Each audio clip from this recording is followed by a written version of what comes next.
First Samuel chapter 18. Let's have our study tonight. We have communion as well. Looking forward to that. Some of our men will be serving from our men's ministry. Paul, when he wrote to the Romans in chapter 15, said of the Old Testament, whatever was written beforehand was written for our learning, so we, through the patience and through the comfort of the Scriptures, might have hope. So one assurance you can have as we go through these Old Testament books is that God has written them down so that you and I might learn to trust Him. And as we go through these narrative studies that report stories that God wants us to hear, only what He wants us to have. Sometimes there's big gaps in the story. Other times God slows down and seems to spend hours and chapters on a day in the life of. But they're all designed to bring you to a place where you know the heart of God and the nature of God and the love of God and the plans of God. And so we're going slow. We're trying to absorb it all and asking the Lord to speak to us. First Samuel is a book that starts with the birth of Samuel. He's the last judge in the list. He's also the first official prophet to the nation of Israel. There were others who prophesied, but never someone who held that office. And he was also a priest. So he served the Lord at a time when the nation was doing poorly. He served faithfully, bringing God's word to bear for over 60 years. The first 7 chapters especially are dedicated to his ministry. But the whole 1st and 2nd Samuel together only cover 130 years, with the birth of Samuel to the death of David from 1100 BC to about 970 BC or so. When Samuel got old and the people realized that maybe his sons would follow him to a place of authority, and they didn't appreciate his sons, they were not very honest. They asked if they could have a king like the other nations round about that would protect them and all. Old Samuel's heart was broken. He took it to the Lord, who said, they're not mad at you, they're rejecting me. They've been doing that since they came out of Egypt. Warn them what it's going to cost them, and then we'll give them what they want. And to that point, God gave them Saul. He would rule for 40 years. His life and his disdain for the things of God are shown in basically a couple of chapters. 2 military campaigns, one against the Philistines, one against the Amalekites. And in the first one, he lost the right of succession for his boys to follow him to the throne. In the second, he lost his place, and God set him apart. Those are separated by many years of history, but those are the 2 reports that God gives us. In the last 7.5 years of his 40-year reign, he will spend his life with one goal: I want to murder my successor. And he will go after David with all that he has. In chapter 16, a couple of weeks ago, actually 2 weeks ago, we saw David's calling. The Lord said Saul would be rejected. The prophet told him so. And God sent Samuel to the house of Jesse, and eventually they got to David, the youngest boy, and anointed him to be God's next king, the one that God chose, not the people, but the one that the Lord chose. He was anointed in private. His calling was out of sight of the people. Eventually, the Lord would introduce David into Saul's life because David was a really good musician. And when the Spirit of God, or a spirit from God, a troubling spirit, came to bother Saul, so they looked for someone who could ease his hurt with music and worship. And there were a lot of people around him who said, we know this kid David, he's really good. And so they brought him in, and David would, in this part-time role, began to play for this rejected king and yet would still shepherd his father's sheep. There's a lot to learn from David. The Lord gives him 40 chapters, 40 years of life, 40 chapters, almost one per year, I guess. His walk with the Lord, his rise to the throne is the remainder of this book. The next 10 chapters in 2 Samuel will discuss the victories, the triumphs, the advancement of the kingdom. The last 10 chapters or so would discuss his troubles and how he kind of got off in a couple of places, pretty badly so. Eventually, we'll go to his death in 1 Kings chapter 2. But last week in chapter 17, we went over a pivotal moment in David's life where the Lord sought to establish David in the eyes of the nation in a very giant way by fighting against this giant Goliath. If you missed the study, we'd be happy to have you go through it again or go back to it. But as you can imagine, the defeat of of this 9'6" monster by this little ruddy, redheaded kid, teenager, had left quite an impression on everyone. And it opened the doors for David to, first of all, get instant notoriety in the nation, but also it opened the door for David to permanently come out of the fields of his father's sheep and into the palace of the king. The death of one enemy, however, giant enemy, would be the birth of another one. Because as Saul first noticed David with friendship and kindness, and he thought him an asset, it wouldn't be long before the wisdom that David showed, the blessing upon David's life, God's spirit upon him, making him wise in his decisions, Saul soon began to realize that he had been set aside and this was his replacement. And he says that a couple of times, his son as well. Everyone knew, but Saul wouldn't relent. He would go to his death, seeking David's death.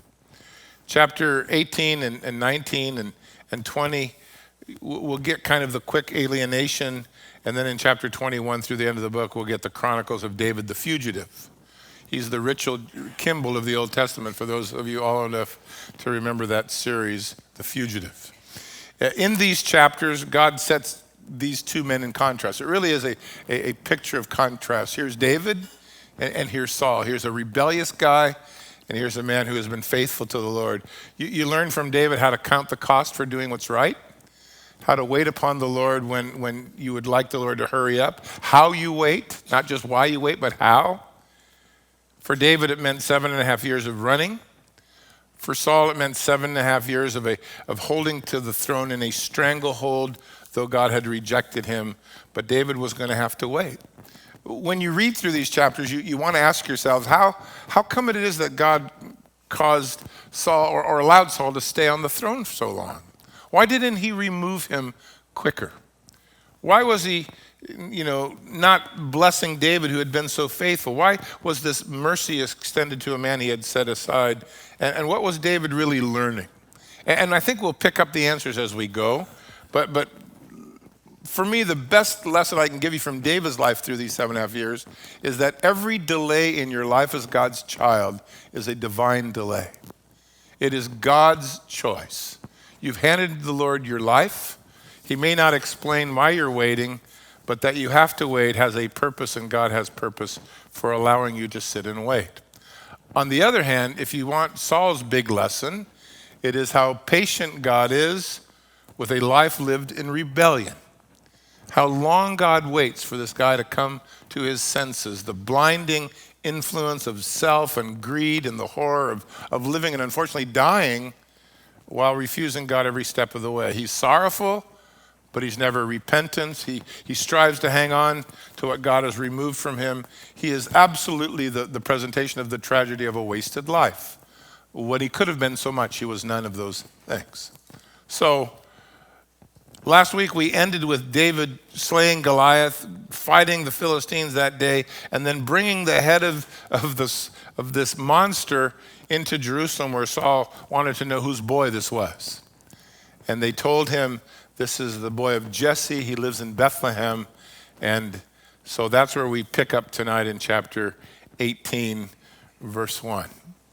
Now, when he had finished speaking to Saul, the soul of Jonathan was knit to the soul of David, and Jonathan loved him as his own soul. And Saul took him that day and would not let him to go home to his father's house anymore. And Jonathan and David made a covenant because he loved him as his own soul. And Jonathan took off the robe that was upon him. He gave it to David along with his armor, even his sword and his bow and his belt. We are introduced to Jonathan, a young man who was a man much like David. He's a little older than David was, but he was a man who loved the Lord. He had been there when Goliath was defeated in the name of the Lord, and it immediately stirred something in his heart. Here was a guy that loved the Lord as he did. Imagine being a man committed to the things of God and then living with Saul as your father. All of the duplicity and the struggles, and yet here's a man who was determined to do things right, and now he gets to meet David, who, to all intents and purposes are the very kind of friends that he would want and someone that he would have fellowship with. We will find Jonathan constantly having great faith in the Lord. He and David would make a relationship that would last for years. It was a precious find in the days of Saul to find anyone that had the kind of faith that you had, that you could share. For now, according to verse 2, Saul recognizes the hand of God upon David's life. He takes him in full time as one of his servants. He is making good judgments in the midst of his ongoing choices to reject the Lord, which would tell you that God is directing David where he wants him to be. Because Saul seems to make good choices when it comes to David, and yet poor choices when it came to the Lord. So, here's God opening the doors that he alone can open. And we see everything for David heading in the right direction. He would find favor with a madman, and this guy was a madman for sure. It reminds me of some of the stories in the Old Testament. Joseph, when he went to prison unjustly accused by Potiphar's wife, he made friends with the jailers. He was given favor by the Lord. He stood out wherever he went, and yet he was in a situation that he didn't belong in, and he certainly hadn't done anything to cause it. We think about Israel leaving Egypt after 400 years, and God, for one moment, gave Israel favor in the eyes of the the Egyptian population, and they began to hand over to them their jewelry, their cash, their wealth, because the Lord figured they owed them 400 years of work. And for that minute of favor, they walked off with the riches in Egypt. So God's favor is a good thing to have, isn't it? Notice in verse 3 and 4 that this instant friendship was sparked by a mutual faith in the Lord. Jonathan and David would make a pact together based on brotherly love, a move that was pretty amazing from Jonathan's viewpoint, because get this, Jonathan was the rising star, in Israel. His dad was the king, had been the king for almost, 3.5 decades. He would have been the heir apparent. I don't know that there's an indication really in the scriptures that Jonathan was aware of God's judgment years earlier against his father, as far as, that he couldn't succeed to the throne. I'm not sure his dad would have told him that, but I do know this. Jonathan was sure David would be the one. And so there is this, what could have been a disaster, I think, turned out to be an amazing thing, because Jonathan, who had been kind of the national hero for years, the heir apparent to the throne, was now meeting the fellow that would take his place. In fact, I think that Jonathan was probably unaware of the judgment that we read back in chapter, 13 it is. He didn't resent David, but notice that he recognized, verse 4, God's hand upon David, so much so that he hands to David his royal robe, the royal armor, the armor that signified the relinquishing, I think, of his position. And he was willing to say early on, I know God's called you. You're going to be the one that's going to replace my father and be the king over Israel. Quite a guy. Selfless, humble, amazing. Great fellowship between these two men. Great humility and respect and submission to the will of God. It is an amazing kind of a work of God's Spirit that Jonathan will find himself so humbled before the Lord. Nothing done by vain conceit, lowliness of mind. It is a friendship that not only would sustain David and Jonathan, but it would save David's neck more than a time or two. It's always good when you can find this kind of friend in the Lord. I hope you have one. If you have 10, you have too many. But to have one, a Barnabas, a Timothy, someone that can encourage you is amazing. I was thinking about Barnabas today, reading these things. Barnabas was an amazing guy, even though he and Paul had some arguments down the road. I mean, when Paul finally came out of the wilderness and through Damascus after he had been saved for 3 years and wanted to meet the apostles, there was no apostle in Jerusalem that would meet with him. They all went, no, he's a killer, man. I'm not meeting with that guy. Wisdom rather than valor at this point. And Barnabas actually went and met with this former killer of believers and assured himself that Paul was he was the real deal. And he took him to Peter and a couple of others. The rest of the guys wouldn't even see him. And he only lasted 2 weeks before they kind of moved him down the road, because he was trouble by reputation everywhere that he went. But had it not been for Barnabas, none of the apostles would have met with him. Years later, when there was a revival that broke out in Antioch, it was Barnabas who went, I can't teach. I can encourage, but I should get a teacher. I'll go looking for Paul or Saul. And he went to find him, brought him to Antioch and gave him the church that he had all but pastored for who knows how long, because he recognized God's hand upon Paul. It was only when his little nephew John Mark had quit on their first trip, and I think he felt bad about it, and Paul, tough guy, I'm not taking him again. He's a hazard, he's dead weight, he's in the way, he's not helpful. That Barnabas says, well, you can go, I'll give up my career, which it would have certainly been, and I'll stay with this young man and try to help him. And he took him back home to his place in Cyprus, and would eventually, he and Paul would make up, if you will. But kind of that relationship between Jonathan and David. And so I say, may God give you a Jonathan in your life. Treasure them richly. They're hard to find. They're worth their weight in gold. And it's not bad if you have one of those in your life. So they became the best of friends, and this friendship was proven and solidified, even though Jonathan's father wanted to just kill David in the worst way. I wrote in my Bible years ago on the margin on these verses, Hebrews chapter 10, verse 24 and 25.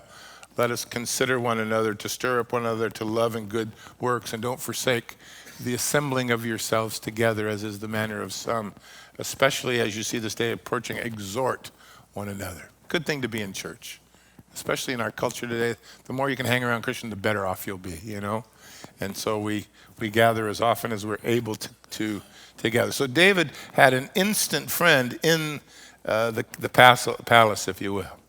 Verse 5 says, so David went out wherever Saul sent him, and I want you to mark this little phrase, he behaved himself wisely. We'll see that mentioned more than once. And Saul set him over the men of war.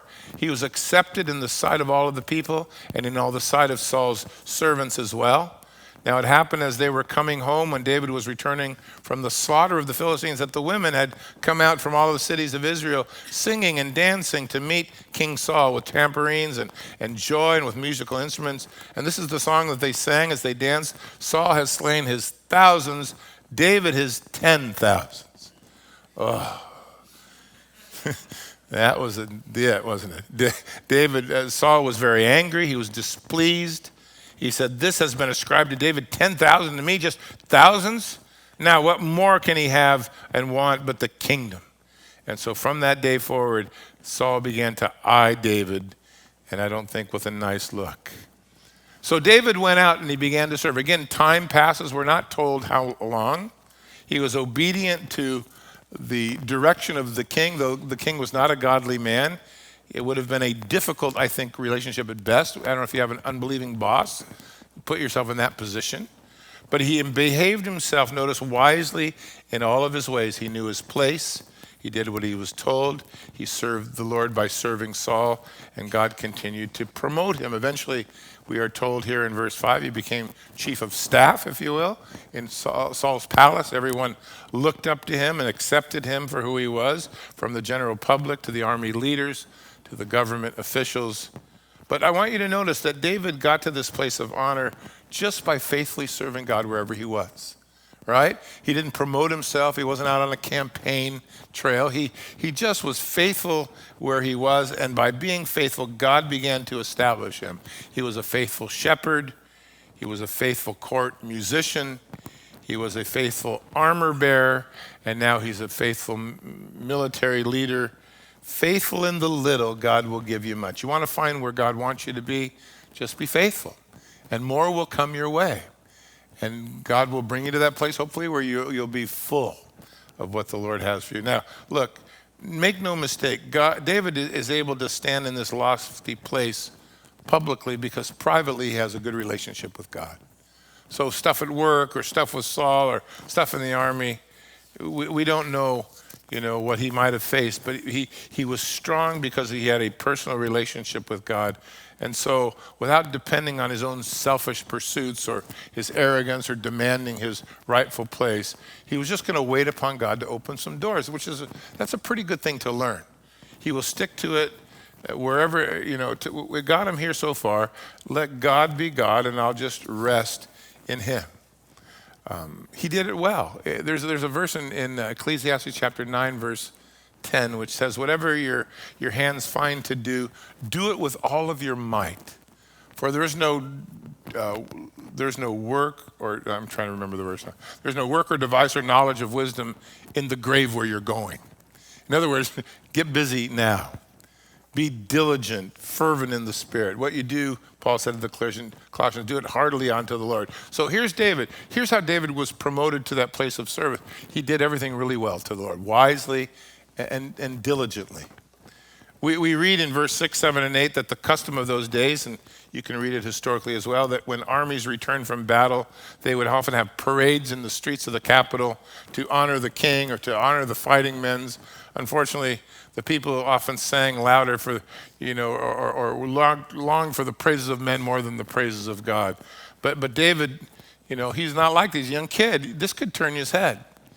David, you're so amazing. All the girls like you. But David's eyes were only upon the Lord. He wanted to please God. He wasn't moved by glory. This was another test for this would-be king.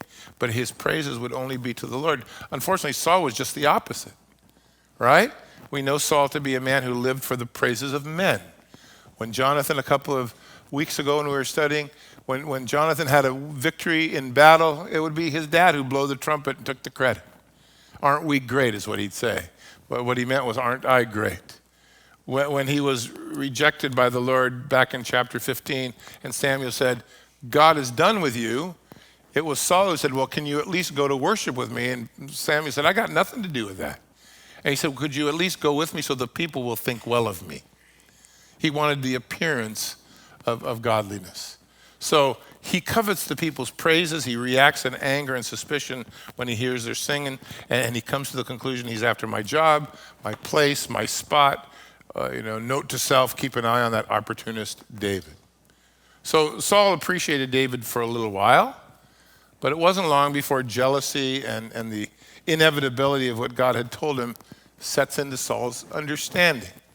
I'm done. God has set me aside. Saul was a very brave soldier. You'll read that everywhere you turn. He fought a lot of battles, but it was always for Saul's glory. And even when Jonathan, like I said, would win, Saul would take the credit. So now the people had set David above him, and you know where that was going, right? The division between them is pretty quick. All because David's done the right thing. I want you to notice that. I know sometimes in our life we see trouble come our way, and we want to say to the Lord, gosh, I've been so faithful. To which you may hear the Lord saying, I know, and look where that's got you. Because trouble comes from the world to those who want to walk with God. So be faithful. But it isn't long before faithful David has a powerful king eyeing him with suspicion.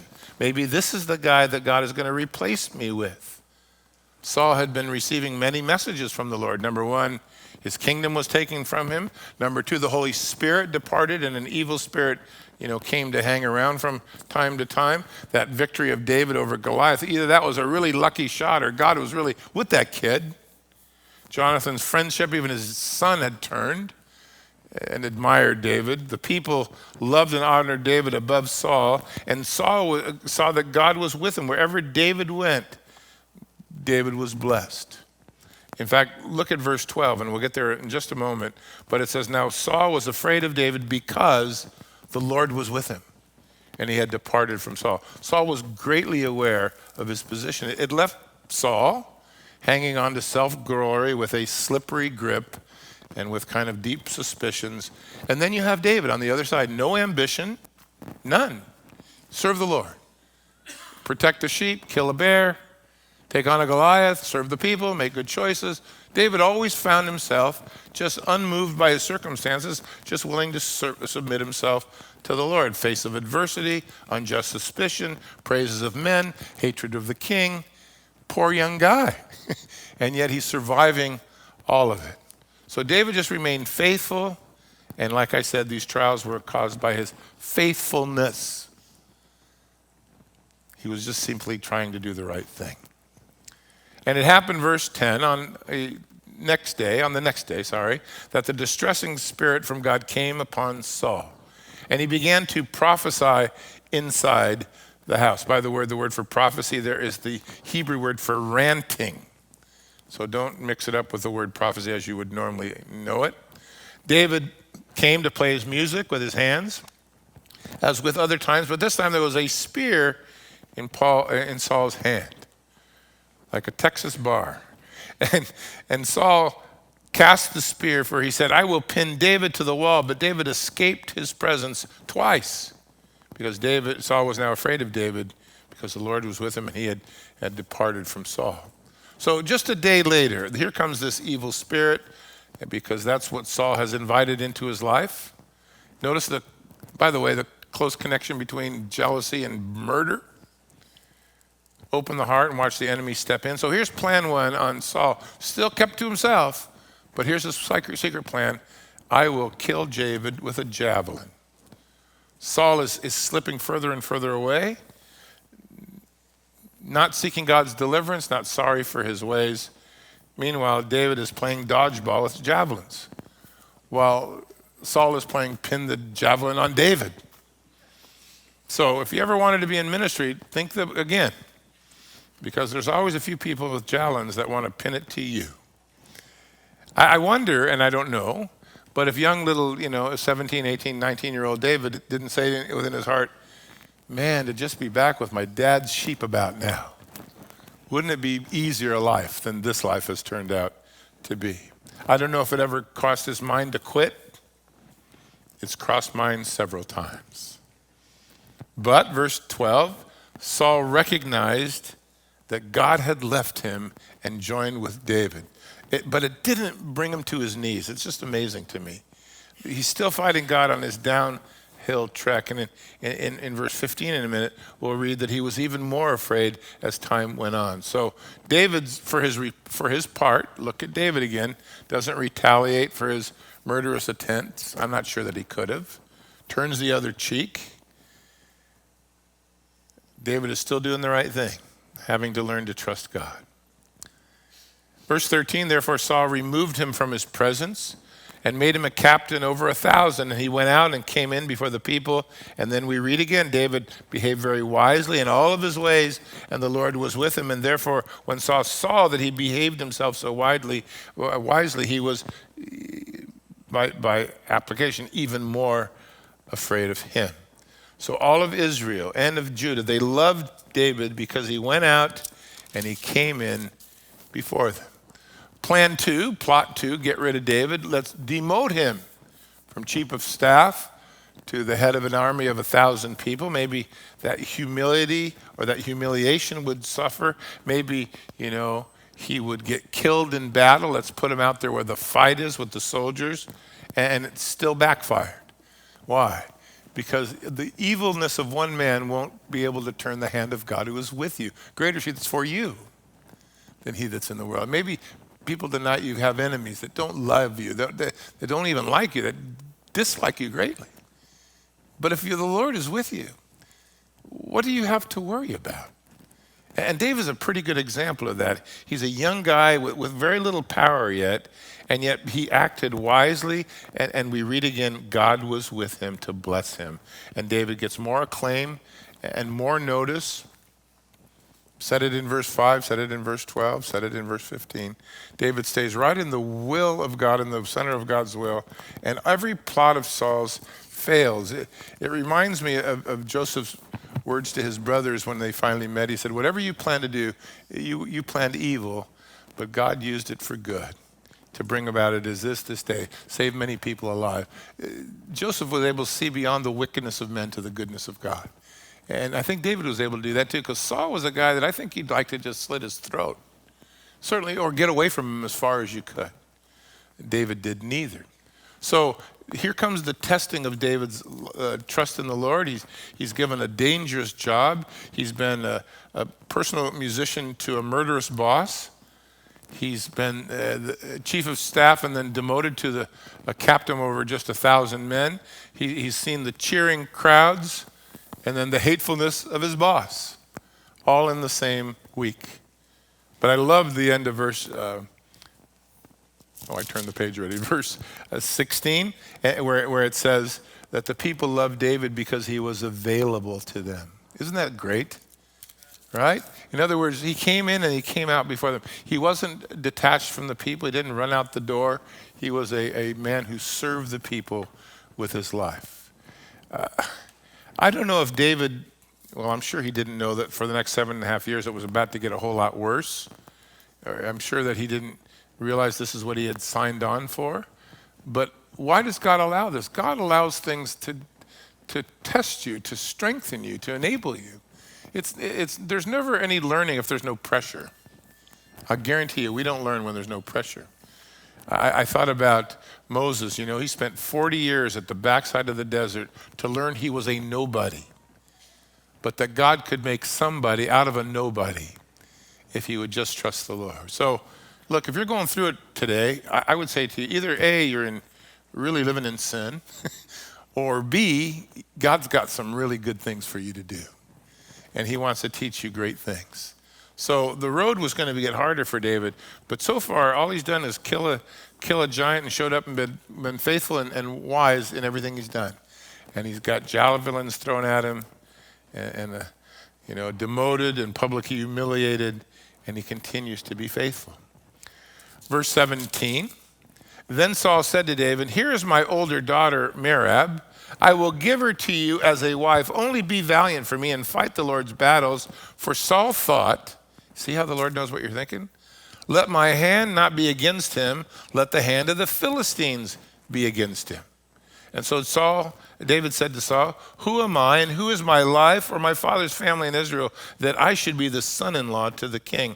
But it happened at that time when Merab, Saul's daughter, should have been given to David, that she was given to Adriel the Hittite as a wife. Saul pulled the plug.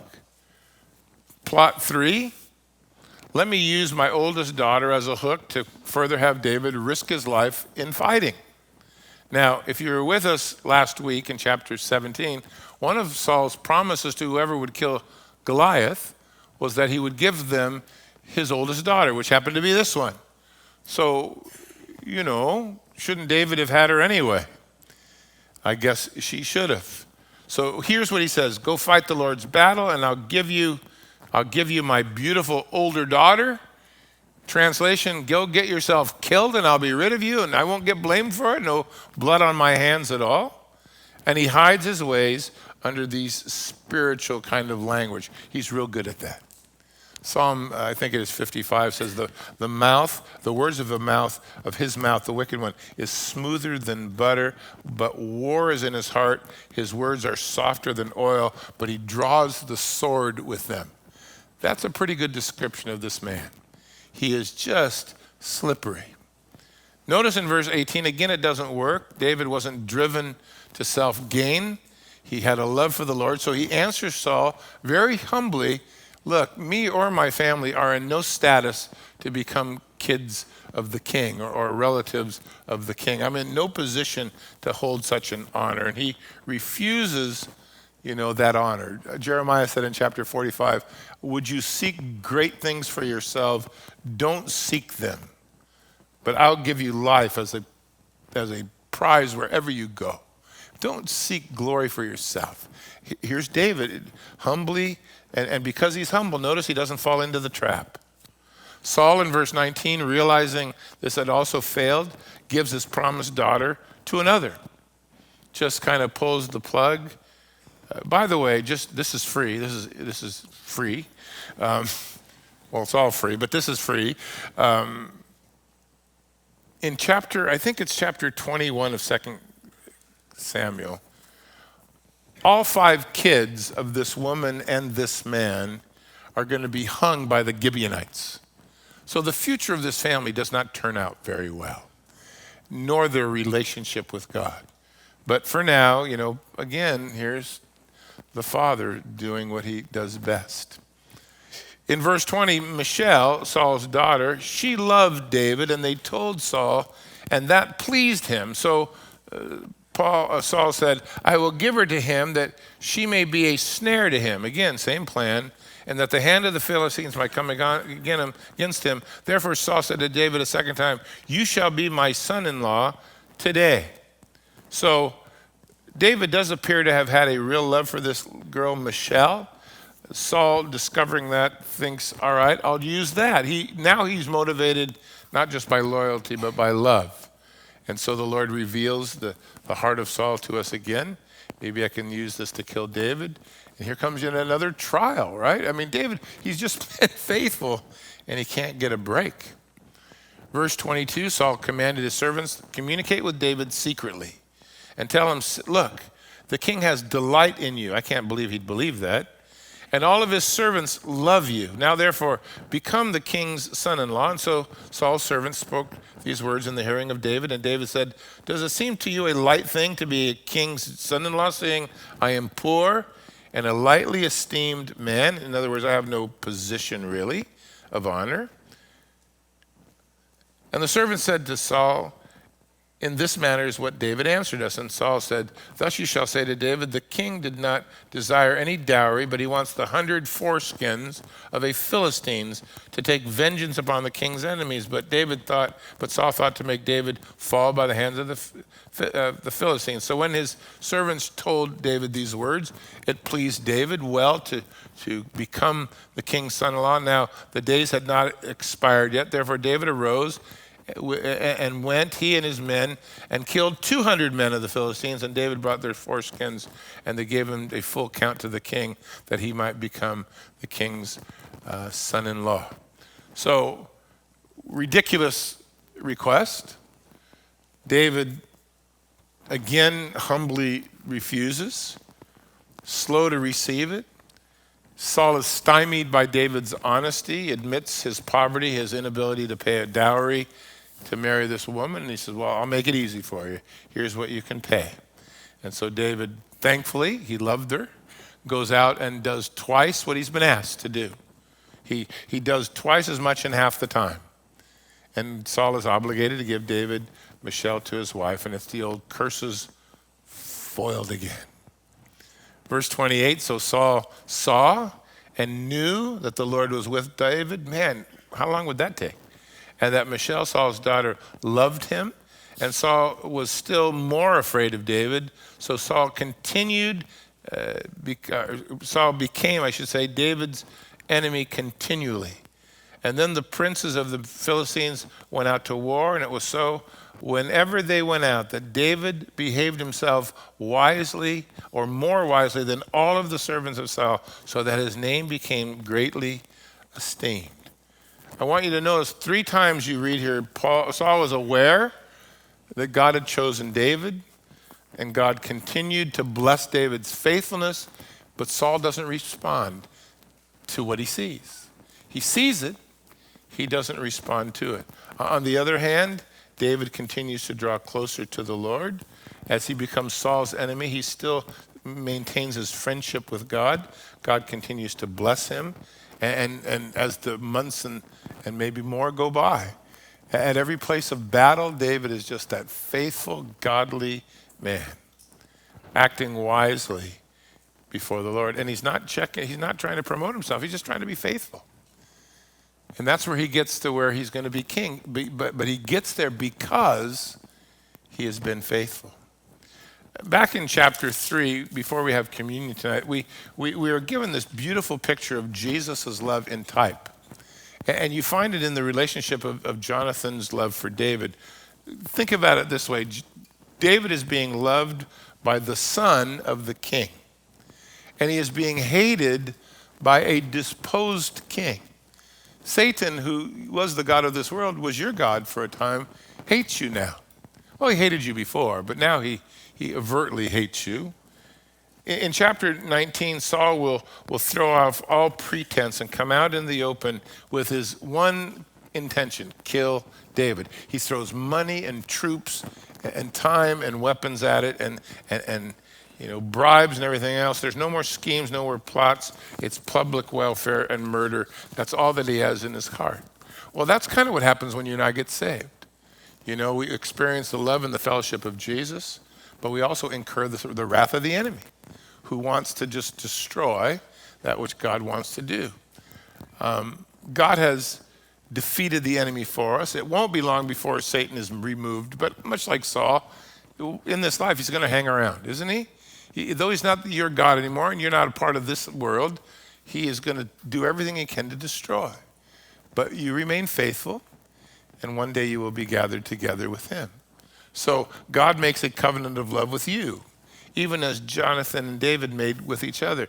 God says to you and I tonight, he's never going to leave us, never going to forsake us. He's going to finish the work that he started. It's a love that is hard to comprehend, but wonderful to rest in.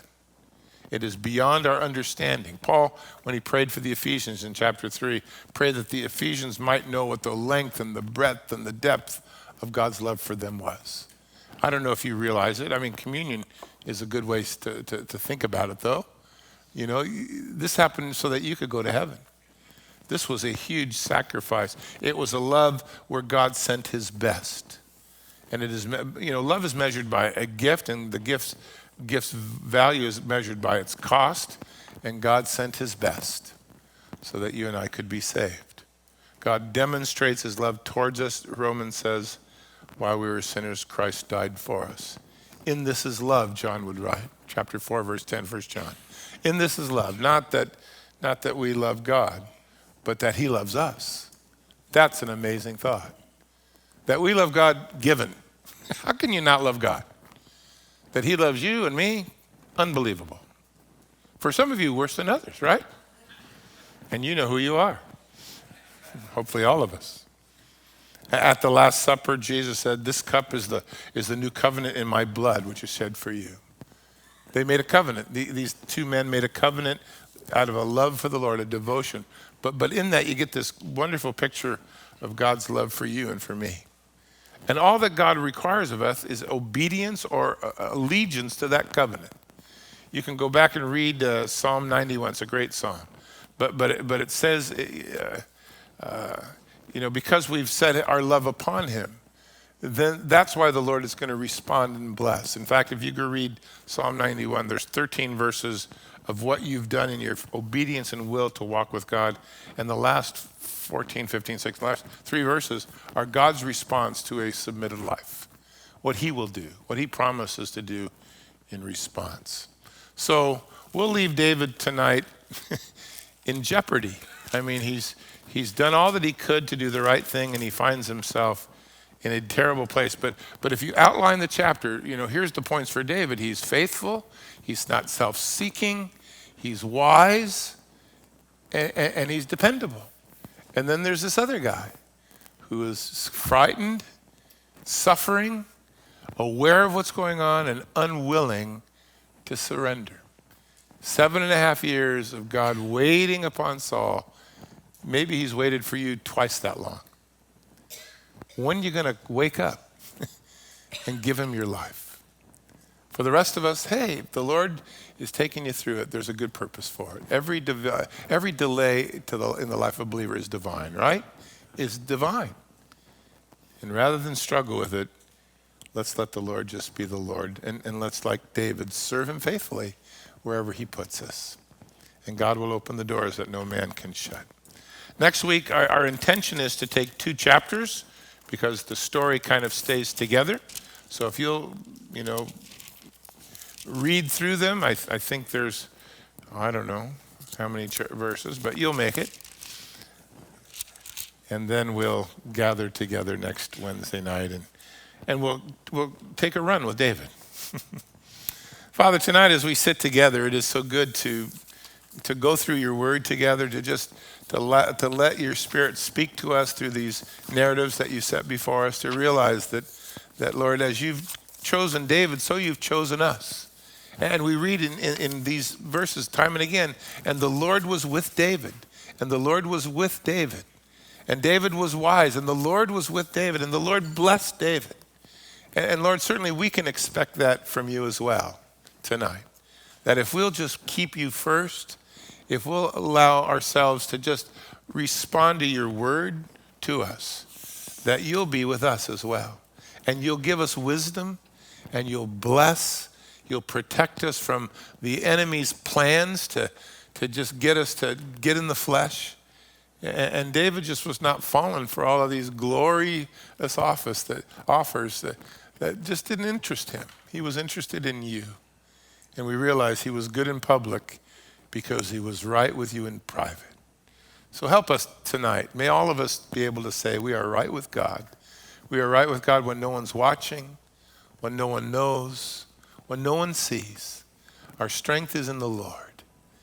And as we walk with him, even when things get hard, we know that, God, you have a purpose and a plan. And so tonight, may you remember that, especially if you're facing difficulty right now. God has a plan.